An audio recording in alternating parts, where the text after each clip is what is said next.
Buyuk sahoba Abdulloh ibn Mas'ud roziyallohu anhu bunday deganlar: "Ya'tabirun nasa bi ikhwanihim." Odamlarga ularning do'stlariga qarab baho beringlar. Imom Tabaroniy rivoyati. Demak, kim bilan do'st bo'lsa, hamsuhbat bo'lsa, shunga qarab unga munosabat bildiring. Unga qarab siz uni qaysi holatda, qaysi ko'chada yurganini bilasiz. Insonning kim ekanini, uning fe'l-atvorini bilmoqchi bo'lsangiz, uni kimlar bilan do'stlashib, kimlar bilan hamsuhbat bo'layotganiga boqing.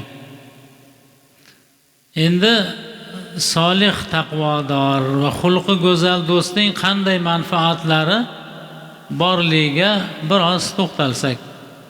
Alloh taolo o'zining yo'lida qilingan chin do'stlikni, beg'araz muhabbatni shu qadar baland qadrlaydiki, buning mukofotini eshitgan insonni qalbi junbushga keladi.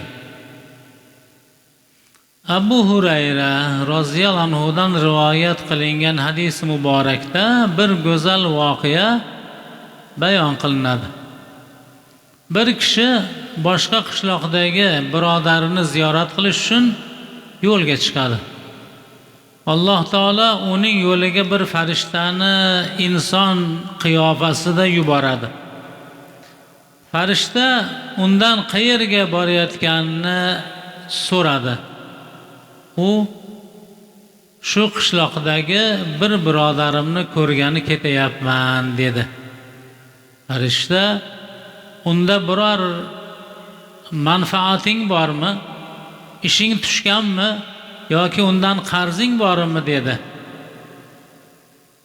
U odam yo'q, men uni faqat Allohning roziligi uchun yaxshi ko'raman, shuning uchun ziyorat qilgani boryapman deb javob berdi.